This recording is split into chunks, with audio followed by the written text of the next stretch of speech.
अस्सलाम वालेकुम dear student, कैसे आप सब। आज हम स्टार्ट कर रहे हैं चैप्टर नंबर 4 जिसका नाम है डेरिवेटिव। ये दूसरा नाम होता है डिफरेंशिएशन। अच्छा, डेरिवेटिव का मतलब ये लेते हैं हम ज़्यादातर कि किसी भी फंक्शन में अगर कोई भी स्मॉल चेंज आ जाए उसको हम कहते हैं डेरिवेटिव। मैं पहले इसकी एक छोटी सी डेफिनेशन लिखता हूँ।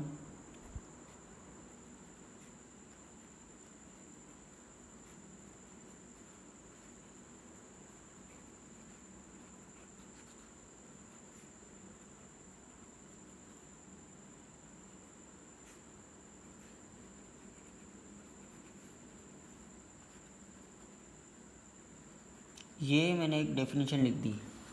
लिखा हुआ है the rate of change of y with respect to x is called a derivative. अच्छा, वैसे फंक्शन में हम लिखते थे y is equal to F of x से। इसका मतलब ये होता है अगर कभी भी हम एक फ़ंक्शन बनाते हैं तो फंक्शन में जो y होता है वो कहलाता है डिपेंडेंट वेरिएबल, जिसको हम रेंज भी बोलते हैं। इसको हम रेंज भी बोलते हैं और इसको हम डिपेंडेंट वेरिएबल भी कहते हैं। अब आपकी मर्ज़ी है कि आप इसको डिपेंडेंट वेरिएबल बोलो या रेंज बोलो, बातें किए। और x को हम कहते थे डोमेन, जिसको हम दूसरा नाम कहते हैं, डोमेन का दूसरा नाम होता है इंडिपेंडेंट वेरिएबल। अब ये होता है कि अगर मेरे पास एक फ़ंक्शन है जिसको मैंने y का नाम दिया है, अगर उस फंक्शन में चेंजिंग आ जाए विथ रिस्पेक्ट टू x के हिसाब से, और जो मैंने कहा है कि चेंजिंग हमारे पास डेरिवेटिव के अंदर स्मॉल चेंज होता है, तो अगर किसी भी फंक्शन में x वाले में अगर स्मॉल चेंजिंग आएगा तो x की मदद से y में भी चेंज आएगा। अगर मैं x वाले फंक्शन में कमी करूँगा तो y वाले में भी कमी होगी, हो सकता है। अगर x वाले में मैं ज़्यादा करूँ, कुछ इंक्रीज़ करूँ, तो हो सकता है y वाला भी इंक्रीज़ हो जाए। तो ये हमारे पास कहलाता है डेरिवेटिव। अच्छा, वैसे हम चेंजिंग को हम फिज़िक्स में भी लिखते थे। हम लिखते थे कि delta S upon delta T बराबर होता है हमारे पास वी के। डेल्टा एस का मतलब ये होता है कि डिस्प्लेसमेंट, जिसको हम पढ़ते हैं rate of change of time is called a velocity. अगर किसी भी डिस्प्लेसमेंट में टाइम के हिसाब से अगर चेंजिंग आ जाए तो वो आपके पास कहलाती है वेलोसिटी। पर हम मैथ के हिसाब से ये वाला डेल्टा यूज़ नहीं करते। इस फिज़िक्स में जो डेल्टा यूज़ किया हुआ है इसका मतलब भी चेंज होता है, पर इसका मतलब ये होता है कि ये चेंज कम भी हो सकता है, ज़्यादा भी हो सकता है। तो इसका मतलब है अगर आप मैथ के हिसाब से डेल्टा यूज़ करोगे तो ये डेल्टा कहलाएगा delta Y upon delta X. ये जो डेल्टा यूज़ किया है इसको हम कहते हैं स्मॉल चेंज। तो याद रखिएगा हमारे पास क्या होता है, स्मॉल चेंज को हम कहते हैं डेरिवेटिव। तो स्मॉल चेंज में ये होगा कि हम इसको लिखेंगे delta Y upon delta X के बराबर। अब दूसरा ये होता है हमारे पास कि इसकी एक हम डेफिनेशन लेते हैं। मैंने जैसे अगर एक फ़ंक्शन लिख दिया लेट वाई बराबर है एफ ऑफ एक्स की। अब मैं आपको कह रहा हूँ कि अगर एक्स में चेंज आएगा तो एक्स की मदद से वाई में भी चेंज आएगा। और मैंने कहा है कि मैथ के हिसाब से डेल्टा एक्स और डेल्टा वाई ये वाला लेते हैं। तो मैंने लिख दिया वाई प्लस का delta Y is equal to F X plus का डेल्टा एक्स। मैंने कहा एक्स में चेंजिंग आई है डेल्टा एक्स के हिसाब से, तो वाई में चेंजिंग आएगी डेल्टा वाई के हिसाब से। तो हम क्या करते हैं, इस वाले वाई को उठा के उधर ले जाते हैं, तो बन जाएगा delta Y is equal to F X plus का डेल्टा एक्स माइनस का वाई। अब हमें पता है y बराबर है एफ ऑफ एक्स के, तो मैंने लिख दिया delta y is equal to F X plus का डेल्टा एक्स माइनस का एफ ऑफ एक्स। अब हम ये करेंगे कि अगर मैं दोनों तरफ डेल्टा एक्स से डिवाइड करा दूँ तो ये बन जाएगा delta y upon delta X is equal to F X plus का डेल्टा एक्स माइनस का F of X divided by delta X. और अगर मैं दोनों तरफ लिमिट दे दूँ delta X tends to zero, क्योंकि मैंने बताया कि एक्स में स्मॉल चेंज आया है, इतना स्मॉल चेंज है कि वो अप्रॉक्सीमेट किसके बराबर है, ज़ीरो के। तो मैंने लिख दिया limit X delta X tends to zero delta Y upon delta X बराबर है limit delta X tends to zero, और मैंने लिख दिया एफ एक्स प्लस का डेल्टा एक्स माइनस का F of X upon delta X. ये पूरा का पूरा कहलाता है डेरिवेटिव।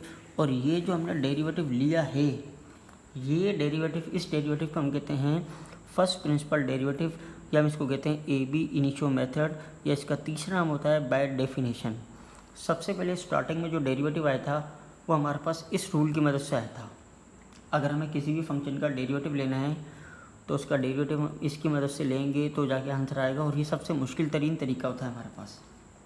पर इसके अलावा भी हमारे पास डेरिवेटिव लेने के रूल हैं, तो मैं आपको वो बताऊंगा। और याद रखिएगा, अगर कहीं पे भी ये चीज़ आ जाए, limit delta X tends to zero delta Y upon delta X, तो इस पूरे को हम कहते हैं D Y upon D X. इस पूरे का नाम है D Y upon D X. मतलब हम डेरिवेटिव को डिनोट करवाते हैं दो तरीक़ों से। पहला जो तरीका होता है, डेरिवेटिव को हम लिखते हैं, अगर कोई भी एक फंक्शन है मेरे पास एफ ऑफ एक्स, मेरे पास एक फंक्शन गिवन है, अगर मैं उसका डेरिवेटिव लूँगा तो इस एफ ऑफ एक्स को ऐसे लिखूँगा एफ डैश एक्स। या एफ डैश एक्स मेरे पास किसको शो करवाएगा, डेरिवेटिव को। अगर मुझे डेरिवेटिव लेना है तो पहला तरीका है एफ ऑफ एक्स को मैं क्या लिखूँगा, एफ डैश एक्स। और दूसरा मेरे पास तरीका ये आता है कि अगर मेरे पास लिखा हुआ है Y is equal to something, कोई ना कोई फंक्शन है, और अगर मुझे y का डेरिवेटिव लेना है विथ रिस्पेक्ट टू x के हिसाब से, तो मैं लिखूँगा D Y upon D X. तो ये भी हमारे पास डेरिवेटिव का एक दूसरा तरीका है कि डेरिवेटिव को हम एफ डैश एक्स या D Y upon D X से लिखते हैं। आगे चलते हैं, तो अब मैं इसके आपको कुछ फार्मूले भी बताऊँगा। तो मैं अगले वाले पेज पे आ जाता हूँ कि हम उसको किस तरीके से आगे कंटिन्यू करेंगे। अब इसके बहुत सारे कुछ फार्मूले भी हैं, बेसिक रूल फार्मूले, तो वो मैं आपको सारी बातें बताता रहूँगा। तो बस ये कि अच्छी तरीके से नोट करते रहना। अब हम आते हैं अगली चीज़ पे कि अब डेरिवेटिव किस तरीके से लिया जाता है। डेरिवेटिव लेने का तरीका ये होता है हमारे पास कि नंबर 1 पहला फार्मूला है, अगर x के ऊपर पावर m है, x हमारे पास क्या है, एक वेरिएबल। अभी हम ना derivative with respect to x के हिसाब से ले रहे हैं। अगर x के ऊपर कोई भी पावर आ जाए कांस्टेंट, और अगर मुझे उसका डेरिवेटिव लेना है, तो डेरिवेटिव लेने का रूल ये कि पावर को उठा के शुरू में लिखूँगा, पावर में से क्या करेंगे, एक कम कर देंगे।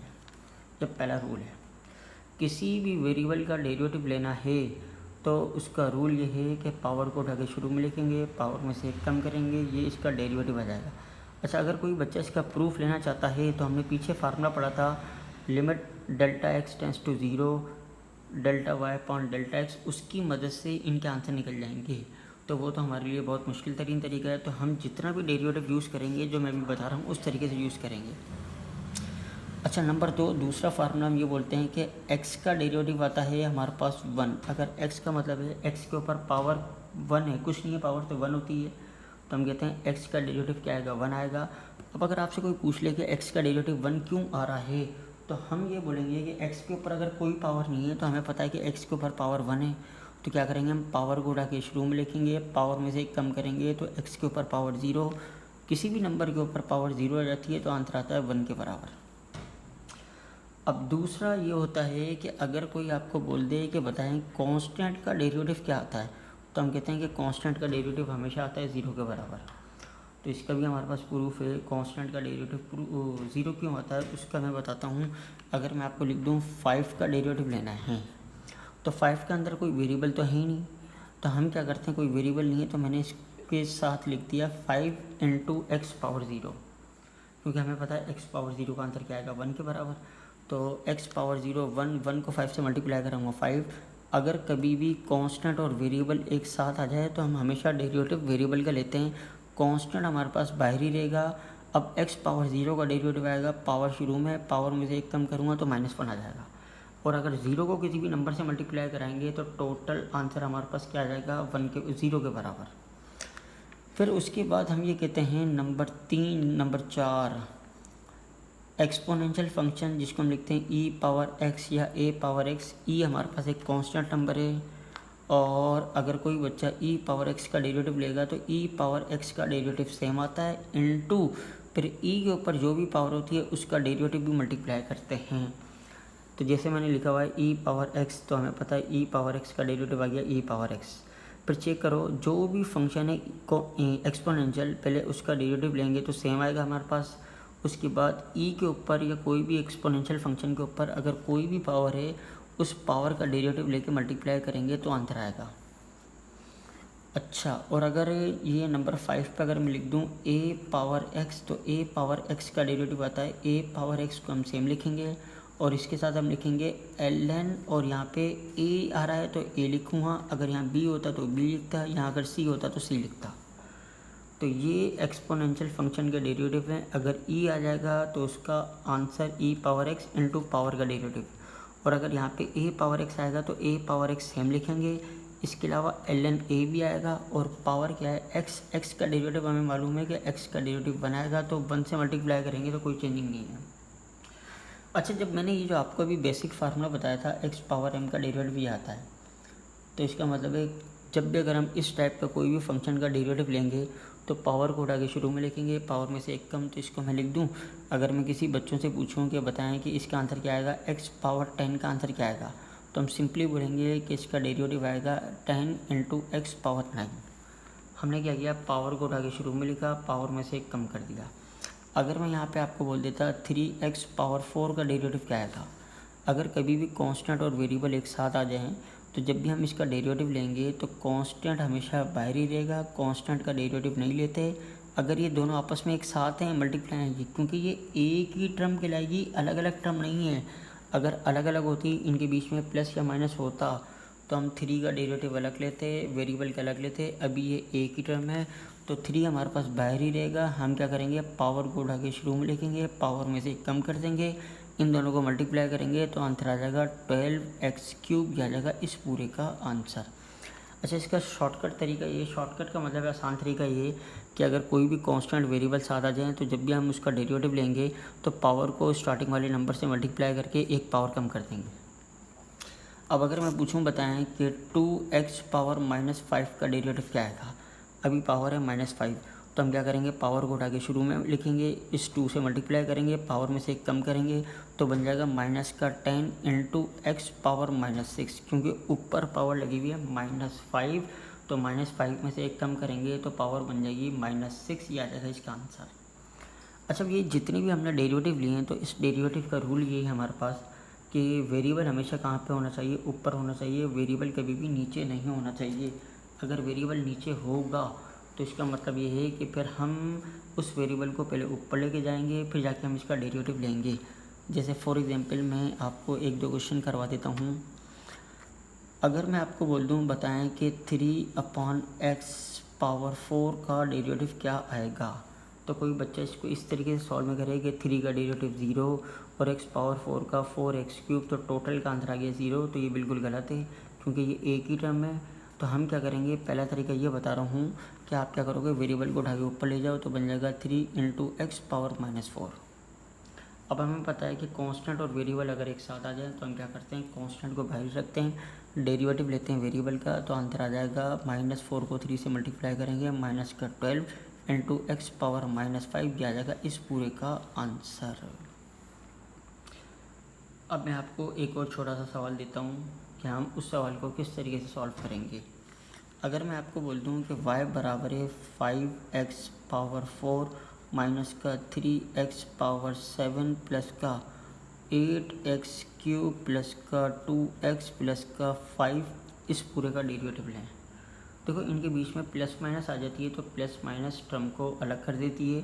तो हम क्या करेंगे, डेरिवेटिव लेना स्टार्ट करेंगे। तो मैंने लिख दिया dy/dx इज़ इक्वल टू, तो 4 को 5 से मल्टीप्लाई करेंगे तो 20x पावर क्यूब माइनस 7 को 3 से मल्टीप्लाई किया 21x पावर 6 प्लस का 8 को 3 से मल्टीप्लाई करेंगे तो 24x² प्लस हमें पता है 2x का डेरिवेटिव आता है 1, x का डेरिवेटिव क्या आता है 1, तो अगर कहीं पे आ जाए 2x तो 2x का डेरिवेटिव आएगा 2, 3x आ जाए तो 3x का डेरिवेटिव आएगा 3, 4x आ जाए तो 4x का आएगा 4। तो मैंने लिख दिया 2 और प्लस का यहाँ पे आना था 0, क्योंकि कांस्टेंट का डेरिवेटिव क्या आता है 0, तो इसलिए मैंने उसको लिखा ही नहीं। तो हमने बोल दिया इस पूरे का आंसर आ जाएगा हमारे पास ये वाला। अब मैं आपको एक बात और बताता हूँ कि अगर ये क्वेश्चन ऐसे लिखा होता y = 3x³ प्लस का 4x² प्लस का x प्लस का, यहाँ पे मैंने लिख दिया 2 अपॉन नीचे मैंने लिख दिया x³, बताओ इस पूरे का डेरिवेटिव क्या आएगा। अब देखो ऊपर भी वेरिएबल आ रहा है, नीचे भी वेरिएबल आ रहा है। ऐसे तो हमारे पास फार्मूला भी है, अगर कोई भी दो फंक्शन आपस में डिवाइड हो रहे हैं तो उस पर कोशेंट रूल वाला फार्मूला भी लगा सकते हैं। पर उससे भी आसान ये होता है कि हम क्या करेंगे, इस एक्स क्यूब को नीचे वाले को सबके नीचे अलग अलग डिवाइड कर देंगे। तो ये बन जाएगा y is equal to 3x³ upon X cube plus का 4x² upon X cube plus का x अपॉन एक्स क्यूब और प्लस का 2 लिख दिया, 2 अपॉन एक्स क्यूब। मैंने क्या किया, एक्स क्यूब को सबके नीचे अलग अलग डिवाइड में लिख दिया। अब जो कैंसिल हो जाएंगे उनको कैंसिल कर देंगे, ये कैंसिल हो जाएगा, ये कैंसिल होके डिवाइड में एक एक्स बचेगा, इसके डिवाइड में 2 बचेंगे, इसके डिवाइड में वैसे ही 3 है। तो मैंने इसको लिख दिया y is equal to 3 plus का 4, नीचे x बचा था उसको उठा के हम ऊपर ले गए तो x पावर -1 प्लस का x कैंसिल हो गया, ऊपर तो 1 बचा हुआ है, 1 को भले लिखे नहीं लिखे, x² नीचे वाला ऊपर जाएगा तो बन जाएगा x पावर -2 और प्लस का 2 इंटू एक्स पावर -3 लिख दिया हमने। अब हम क्या करेंगे, इसका इजीली डेरिवेटिव ले लेंगे।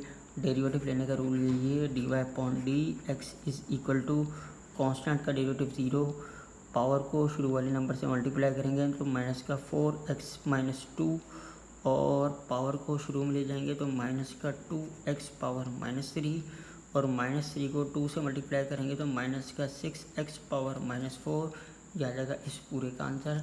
या मज़ीद आप इसको सिंप्लीफाई करना चाहते हैं तो आप क्या करें, जो पावर माइनस में है उसको उठा के डिवाइड में ले जाएं तो पावर प्लस में हो जाएगी। फिर आपकी मर्ज़ी है एलसीएम लें ना लें, या आप इसको इधर भी छोड़ देंगे तो ये आपका आंसर बिल्कुल ठीक हो जाएगा।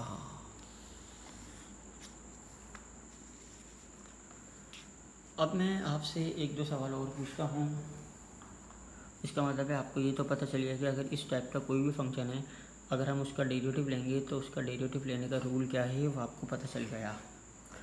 अब आप मुझे ये बताएं कि अगर मैं आपको ये बोलूं कि y is equal to 5x³ plus का 4x² प्लस का 3x प्लस का 2, इस पूरे फंक्शन का 2 दफ़ा डेरिवेटिव लो, जिसको हम लिखते हैं d² अपॉन dx²।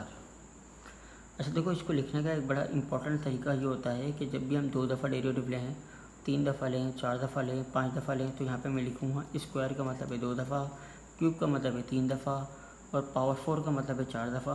तो हम क्या करते हैं, ऊपर वाले पे d के ऊपर स्क्वायर आता है और नीचे x के ऊपर स्क्वायर आता है। y तो हमारे पास फंक्शन था तो हमने d का मतलब है डेरिवेटिव कितनी मरतबा लिया है, 2 दफ़ा, पर दोनों दफ़ा जो डेरिवेटिव लिया है वो विथ रिस्पेक्ट टू x के हिसाब से लिया है। मैं इसको ऐसे भी लिख सकता था, d² y upon dx into du।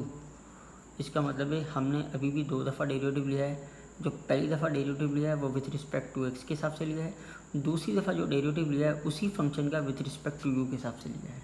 तो मतलब इसको लिखने का तरीका ये होगा, ऊपर d के ऊपर स्क्वायर आता है या क्यूब आता है, नीचे जिस वेरिएबल के हिसाब से ये डेरिवेटिव लोगे, जितनी दफ़ा लोगे उतनी पावर लगा देंगे।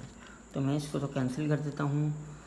तो हम जब इसका 2 दफ़ा डेरिवेटिव लेंगे तो हम क्या करेंगे, पहले सिंपल एक दफ़ा ले लेंगे तो लिख दें 15x² प्लस का 4 बोल रहा हूँ 8x, क्योंकि पावर को शुरू से मल्टीप्लाई करेंगे, प्लस का 3x का डेरिवेटिव आ गया 3 और कांस्टेंट का तो वैसे ही ख़त्म हो गया, ये एक दफ़ा डेरिवेटिव आया है।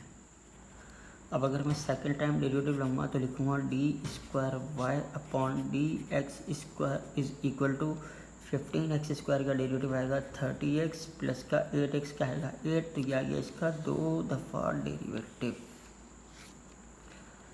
अब अगर मैं आपको 3 दफ़ा कहता तो आप 3 दफ़ा ले लेते, अगर मैं आपको 4 दफ़ा कहता तो आप 4 दफ़ा ले लेते। तो इसमें एक बड़ा बेहतरीन MCQs बनता है, तो आप गौर से सुनिएगा। तो मैं आपको बताता हूँ वो MCQs क्या बनता है हमारे पास। अब मैं आपको ये बोल दूँ, सिंपल एक फंक्शन दिया हुआ है कि मैंने बोल दिया y बराबर है x पावर 5 के। एक बहुत आसान सा क्वेश्चन दिया है। अगर मैं आपको बोल दूं इसका फर्स्ट टाइम डेरिवेटिव क्या आएगा, तो आप बोलोगे सर इसका dy upon dx is equal to answer आएगा 5x पावर 4। इसका सेकंड टाइम आएगा d² अपॉन dx² बराबर है 20x³। थर्ड टाइम आएगा d³ y अपॉन dx³ बराबर है 60x²। 4 टाइम डेरिवेटिव आएगा इसका d4y/dx4 बराबर है 120x, और लास्ट हमने ले लिया 5 टाइम इसका डेरिवेटिव आएगा हमारे पास खाली 120 के बराबर। मतलब जितनी हाईएस्ट पावर है अगर आप उसका उतनी दफ़ा डेरिवेटिव लोगे तो वहाँ तक तो आंसर आएगा। जैसे ही अगर मैं 6 दफ़ा डेरिवेटिव ले लूँ तो इस पूरे का डेरिवेटिव क्या आएगा हमारे पास 0। तो इससे हमें एक बात पता चल गई कि जितनी हाईएस्ट पावर होगी फंक्शन की, वेरिएबल की बात कर रहा हूँ मैं, तो अगर आप उतनी दफ़ा डेरिवेटिव लोगे तो आंसर आएगा, उससे ज़्यादा डेरिवेटिव लिया तो आंसर आपके पास 0 आ जाएगा। अच्छा, जितनी पावर है तो उतनी दफ़ा डेरिवेटिव लेंगे तो आंसर क्या आएगा, तो मैं आपको शॉर्टकट बता रहा हूँ। तो आप लिख दो d5, उतनी ही दफ़ा डेरिवेटिव लेते तो आपके पास आंसर आता 5 फैक्टोरियल इंटू कांस्टेंट, मतलब 5 दफ़ा लोगे तो पूरा का पूरा कांस्टेंट आएगा, 5 फैक्टोरियल आंसर आएगा। ये आंसर आ गया 120 के बराबर। या मैं आपको एक और बड़ा बेहतरीन फार्मूला बता देता हूँ कि अगर आप ऐसे लिखो कि अगर आपके पास एक फंक्शन है y = x पावर n है, ये n आपके पास कोई भी पावर हो सकती है, बल्कि n के बजाय मैंने m ले लिया, आपने m ले लिया, आप इसका m की जगह कोई भी नंबर हो सकता है।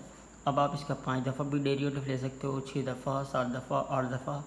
तो अब ये 5 दफ़ा, 6 दफ़ा, 7 दफ़ा, 8 दफ़ा डेरिवेटिव लेने का रूल क्या है, मैं आपको वो बताना चाह रहा हूँ कि अगर कोई बच्चा अगर इस पूरे फंक्शन का अगर 5 दफ़ा या 4 दफ़ा या n टाइम्स डेरिवेटिव लेगा तो मैंने लिख दिया dny/dxn। तो इसका n का मतलब है n टाइम्स डेरिवेटिव, ये 5 भी हो सकता है, 6 भी हो सकता है, 7 दफ़ा भी। तो आप लिखोगे m factorial upon m minus n factorial n2, जो भी वेरिएबल है उस पर लिख दो x पावर m माइनस का n। अब देखो ये फार्मूला दिखने में तो आपको बहुत मुश्किल लग रहा है, पर मैं इसके ऊपर ये वाला काम करता हूँ। तो ये काम करूँगा तो इससे आपको पता चल जाएगा कि ये मैंने किस तरीके से काम किया है। तो आप इसको देखेंगे, आपको आंसर मिल जाएगा यहाँ से। अब देखो मैं क्या करता हूँ, m की जगह ले लेता हूँ, मैंने लिख लिया x पावर m की जगह 5 ले लिया, और ये फंक्शन है y, और मैं इसका लेना चाह रहा हूँ 3 दफ़ा डेरिवेटिव। तो इसका मतलब है n बराबर है 3 के, m बराबर है 5 के। तो मैं लिख दूँ 5 factorial upon m minus n, 5 minus 3 का फैक्टोरियल इंटू x के ऊपर पावर 5 माइनस का 3। तो मैंने लिख लिया d³ का डेरिवेटिव आएगा 5 फैक्टोरियल 120, 5 माइनस 3 तो 2 फैक्टोरियल 2 इंटू एक्स के ऊपर पावर 2। तो ये से कैंसिल होके आंसर आ गया d³ का आंसर आएगा 60x², जो हमने पहले ही निकाला हुआ है। तो अब अगर आपको कोई भी इस टाइप का सवाल मिल जाए कि आपको डेरिवेटिव लो इतनी दफ़ा, तो आप उसके ऊपर ये वाला फार्मूला लगाओगे तो आपके पास इजीली आंसर आ जाएगा। अच्छा, मैं आपको एक चीज़ और बताना चाह रहा हूँ, पर मैं आपको उसका एक सवाल भी दूँगा।